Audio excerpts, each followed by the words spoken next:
আমরা কে কতদিন পৃথিবীতে আছি কেউই জানি না, কিন্তু যে কটা দিন পৃথিবীতে আছি চেষ্টা করব অন্যের উপকার করা। কখনো এটা চাই না আমাদের জন্য অন্য কারোর বিন্দুমাত্র ক্ষতি হোক।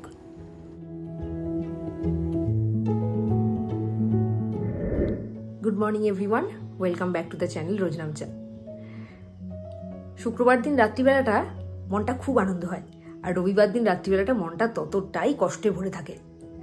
কারণ শনি রবিবার দুটো দিন ছুটি, যদিও রাকেশের প্রত্যেকটা শনিবার ছুটি থাকে না, কিন্তু আমার আর ঝনকের যেহেতু ছুটি থাকে তাই জন্য আমার 50% কাজ কম মনে হয়।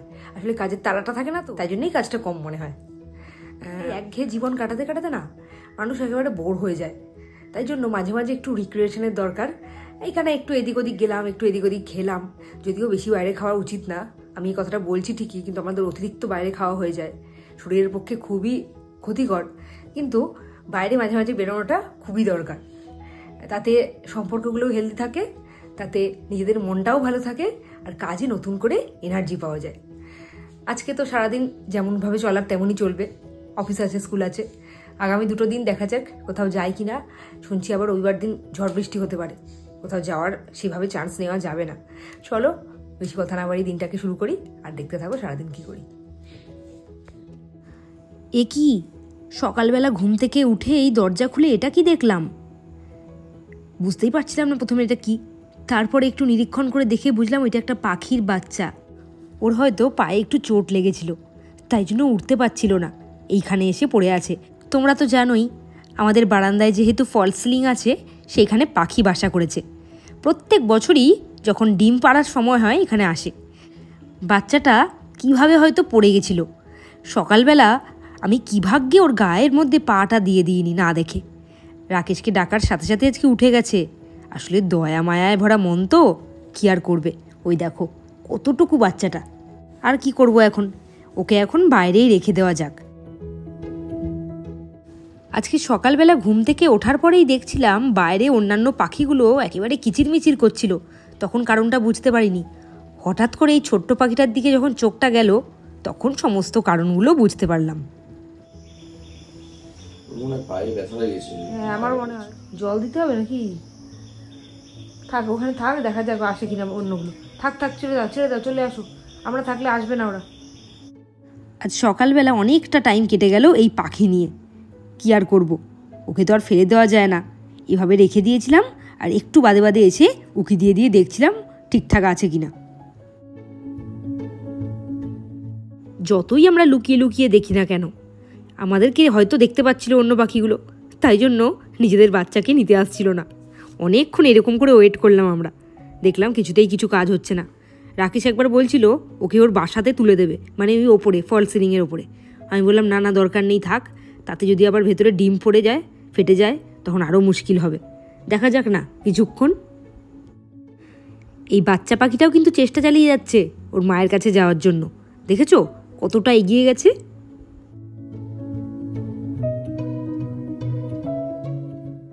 ভাবলাম যে অনেকক্ষণ হলো, এবারে ও ওর মতো থাক, আমি এইদিকে আমার কাজকর্ম এগোই। বর্ষাকালের গরমটা এমন গরম না, অতটা গরম হয়তো লাগে না, কিন্তু সব জিনিসপত্র পচে যায়। ওই জন্য ডিমগুলোকে আর বাইরে রাখার রিস্ক নিলাম না, সব কটা ধরে ধরেই ফ্রিজে ঢুকিয়ে দিলাম। তবে সব ধরলো না, যেই কটা বাকি থাকলো সেই কটা বাইরেই থাক, ওইগুলোকেই আগে শেষ করব। ঝনক তো ডিম সেদ্ধ খেতে খুব ভালোবাসে, আর যখন দেশি মুরগির ডিম আনা হয় একটা দুটো তো ফাটা বেরোই, সেইগুলো তো আর সেদ্ধ দিতে পারি না। তাই জন্য ভাবলাম আজকে একটা বুদ্ধি খাটাই। ভাবলাম আজকে ঝনককে স্কুলের টিফিনে এই ডিমটা দিয়েই কিছু করে দেওয়া যাক। এই দেশি মুরগির ডিমটা ফাটা ছিল বলে কুসুমটাও কেমন একটা হয়ে গেছে, দেখো অবস্থা। কুসুমটা এইরকম বলে আমি আবার গন্ধ শুকে দেখলাম ডিমটা ঠিকঠাক আছে তো, দেখলাম ঠিকই আছে। এরপরে এই ডিমের মধ্যে কি কি দেবো সেটাই দেখো। এই দেশি মুরগির ডিমটাকে আগে ফেটিয়ে নিয়ে তার মধ্যে দিয়ে দিলাম একটুখানি ওটসের গুঁড়ো। আর যাই হোক, ঝনককে আমি চেষ্টা করি সবসময় একটু হেলদি কিছু খাওয়াতে। এটা ময়দা দিয়ে করলে বেশি টেস্ট হতো জানি, কিন্তু ময়দাটা তো একদমই শরীরের পক্ষে ভালো না, তাই জন্য ওটসটাকে গুঁড়ো করে রেখেছিলাম, সেইটাই মিশিয়ে একটুখানি ঘেঁটে দিলাম। এরপরে এর মধ্যে দিয়ে দিলাম একটু জিঞ্জার গার্লিক পেস্ট, টেস্টটাকে বাড়ানোর জন্য।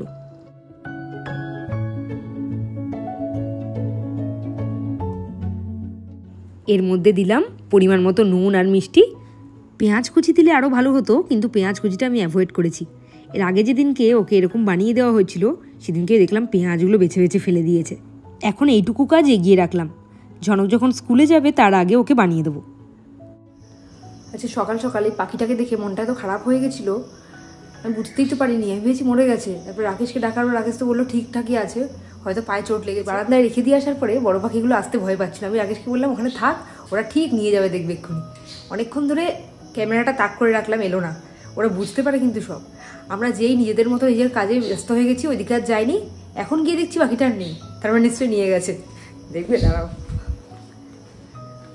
ওই দেখো ফাঁকা। কোথায় নিয়ে গেল কি জানে, বাইরে নিয়ে গেল নাকি আদৌ ভেতরেই নিয়ে গেল। আমাদের যেমন বাচ্চাদের কিছু প্রবলেম হলে পাগলের মতো আমরা করতে থাকি, ওরাও কিন্তু তাই।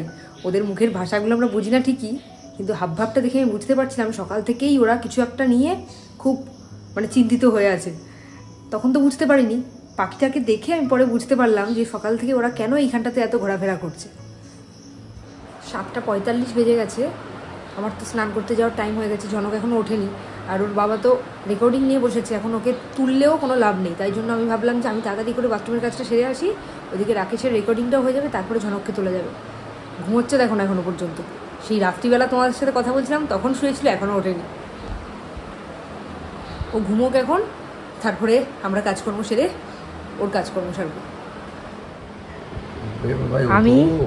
আমি বাথরুম থেকে একটা জিনিসের জন্য ওয়েট করছিলাম, কখন গিটারটা শব্দ হবে। যখনই হয়নি তখনই বুঝেছি ঝনক এখনো ওঠেনি।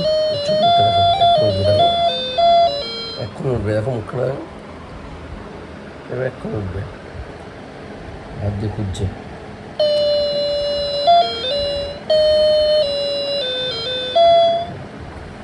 ঘুমা ঘুমো ঘুমো, হাত দিও না গিটারে, হাত দিও না, ঘুমো, ঘুমিয়ে পড়ো, ঘুমো, গিটারে হাত দিও না, ঘুমো।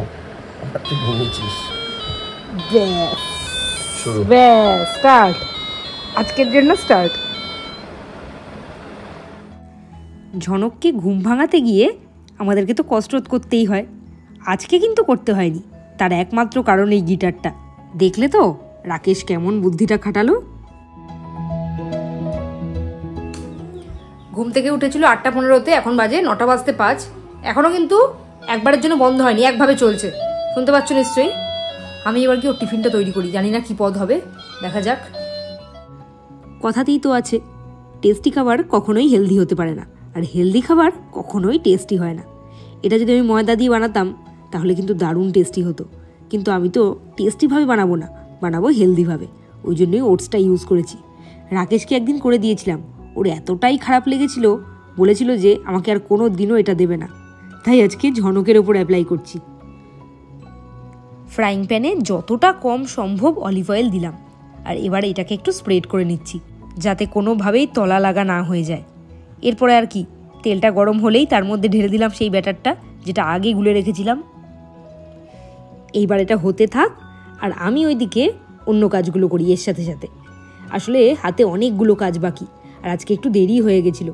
একদিকে ঝনকের সকালের খাবার রেডি করছি, একদিকে রাকেশের সকালের খাবার রেডি করছি, একদিকে ফল কাটছি, আর একদিকে আবার ঝনকের টিফিন রেডি করছি। একসাথে 4টে কাজ। তবে এটা কিন্তু খুব তাড়াতাড়ি হয়ে যায়। দেখলে তো, দেওয়ার সাথে সাথেই একটা পিঠ কেমন হয়ে গেল।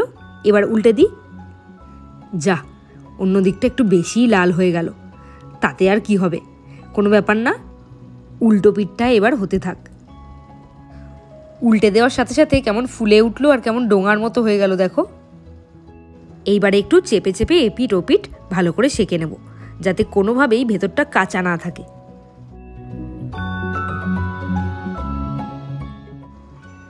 রাকেশের কাছে তো আমি শুনেইছি এটা খুব একটা টেস্টি হয় না। আমি কোনোদিন খাইনি ঠিকই, কিন্তু ওদেরকে বানিয়ে দিই। দাঁড়াও, একটু টেস্টি বানিয়ে দিই। ওপরে সামান্য একটু মেয়োনিজ আর একটু পিৎজা পাস্তা সস দিয়ে দিচ্ছি। এবার এটাকেও একটু মাখিয়ে দিই। ঝনকের এদিকে টিফিনটা রেডি করতে করতে রাকেশ ওইদিকে ঝনককে স্নানও করিয়ে দিয়েছে। এইবার যাব ঝনককে খাওয়াতে। সকালবেলা না বসার কোনো টাইমই হয় না, একটার পর একটা কাজ চলতেই থাকে দুজনের। এটা একটা ফোল্ড করে দিলাম যাতে খেতে খুব সুবিধা হয়। ব্যাস, এবার ঝনককে খাইয়ে নিজে তো খাবো, কিন্তু আবার রেডিও হওয়া হয়নি। তখন ঘড়িতে বেজে গেছে 9:20 আর আমরা বেরোবো 9:25 থেকে 9:30-র মধ্যে। ব্যাস একসাথে দুটো কাজ শুরু করে দিলাম, একদিকে খাওয়া আর একদিকে রেডি হওয়া। এইরকম দৌড়োদৌড়ি করে খাওয়া রেডি হওয়া এইটা আমাদের রোজকার কাজ। কোনো দিন তোমাদের সাথে শেয়ার করি, আর কোনো দিন যেদিন অতিরিক্ত দেরি হয়ে যায় সেই দিন দৌড়ানোর লেভেলটা এতটাই বেশি থাকে সেই দিন আর তোমাদের সাথে কিছু শেয়ার করা হয় না। ওইদিকে রাকেশকে খেতে দিয়ে দিয়েছি, ও খেতে খেতে ঝনককে রেডি করাচ্ছে, আর এদিকে আমি খেতে খেতে নিজে রেডি হচ্ছি।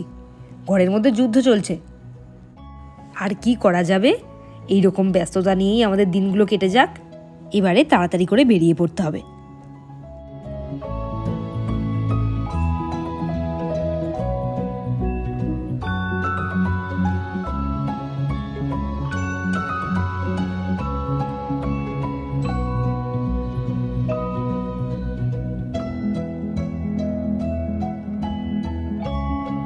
ঢুকলো এখানে, ঢুকে আবার এই এক জিনিস, কি বলবো একে আমি, কি বলবো আমি।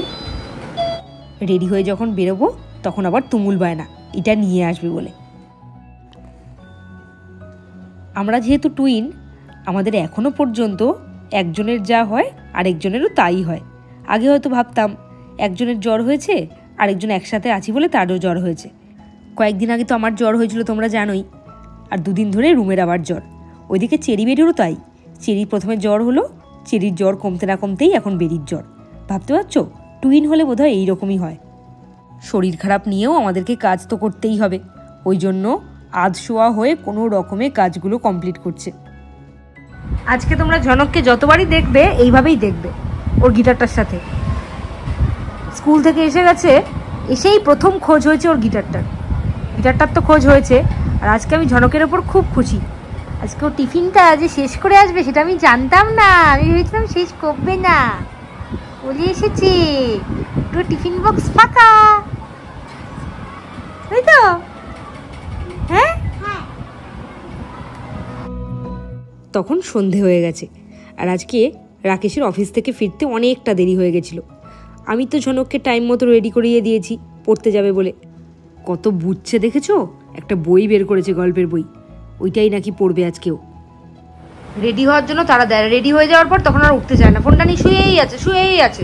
ঘড়িতে কটা বাজে দেখো, 9:10। ওঠো, শরীরটা নিয়ে এসে ফেললে আর সেটাকে ওঠাতে ইচ্ছে করে না। আচ্ছা তুমি সবসময় আমার হেডফোনটা নাও কেন? কোনটা তোমার হেডফোন? এই কানে যেটা গুজে বসে আছো, এটা তোমাকে তো আমি গিফট করেছিলাম 2 বছর আগে। ও আমাকে গিফট করেছো বলে এটা তোমার? তুমি এখন ব্যবহার করো না, ঘরে পড়ে রয়েছে বলে আমি নিয়েছি। তোমার সবুজটা কই? বুঝতে পারছি না কোথায় গেছে কি। আমার হেডফোন ধরে দেখো তুমি।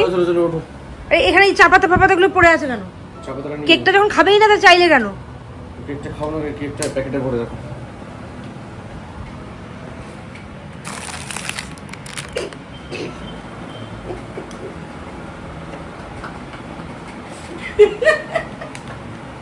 সবসময় এরকম শয়তানি দেখো, কেকটা খেয়েছে, খেয়ে এরকম গুটিয়ে আবার প্যাকেটের ভেতর প্যাকেট ঢুকিয়ে রেখে দিয়েছে,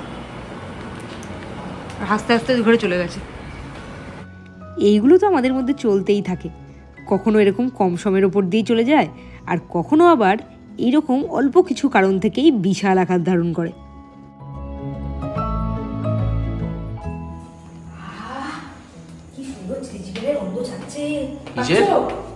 তুমি ভিডিও করছো কেন? কিসের গন্ধ? চিলি চিকেনের গন্ধ যাচ্ছে, কারা যেন চিলি চিকেন করছে।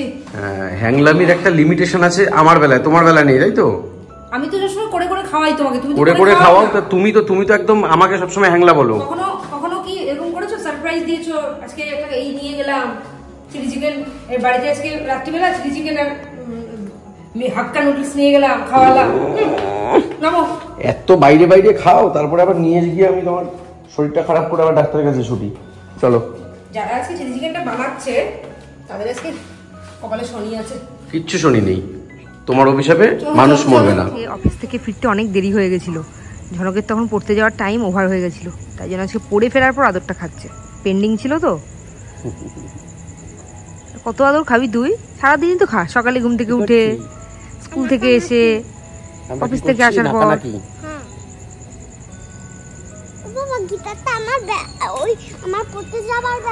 সারাটা দিন গিটার নিয়ে পড়ে আছে। ওটা দিদাকে দিয়ে আসুনি না, এই ছেলেটার মাথাটা এবার খারাপ হয়ে যাবে এই গিটার করে, কি বলো?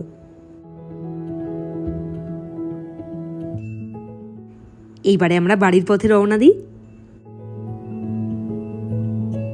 দেখো চাকদার রাস্তার অবস্থা এখনো পর্যন্ত, চাকদার রাস্তা এখনো পর্যন্ত বৃষ্টি কবে কমে গেছে,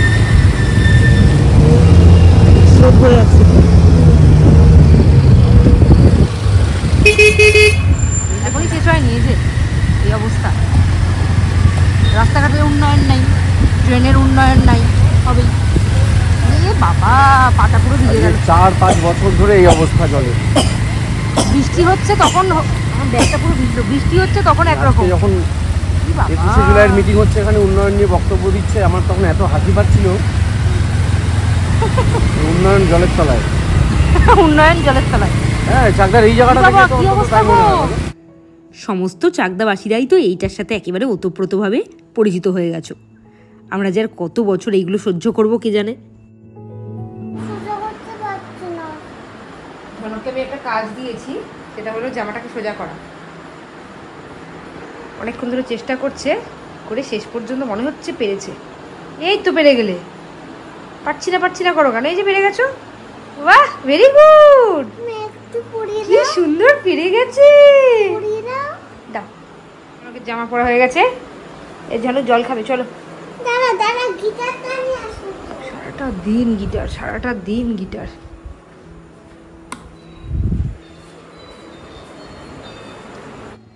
এবার তোমরা আমাকে বলো, আমার কি মাথাটা ঠিক রাখা সম্ভব?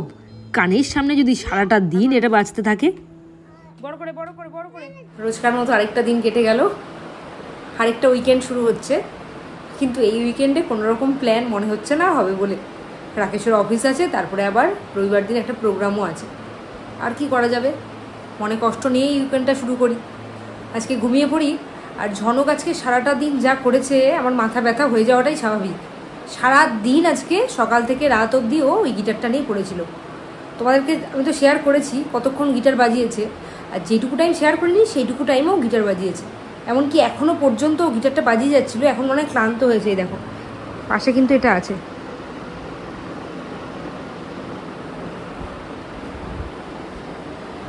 রাত্রিবেলা বাজাবে কিনা জানি না, ঘুমিয়ে পড়লে বাঁচা যায়। আর যদি এখন আবার বাজাতে বসে তাহলে হয়ে গেল আমার এডিট করা। চলো আজকের ব্লগটা এখানেই শেষ করি, আবার কালকে একটা নতুন ব্লগ নিয়ে তোমাদের সাথে দেখা হবে। Good night.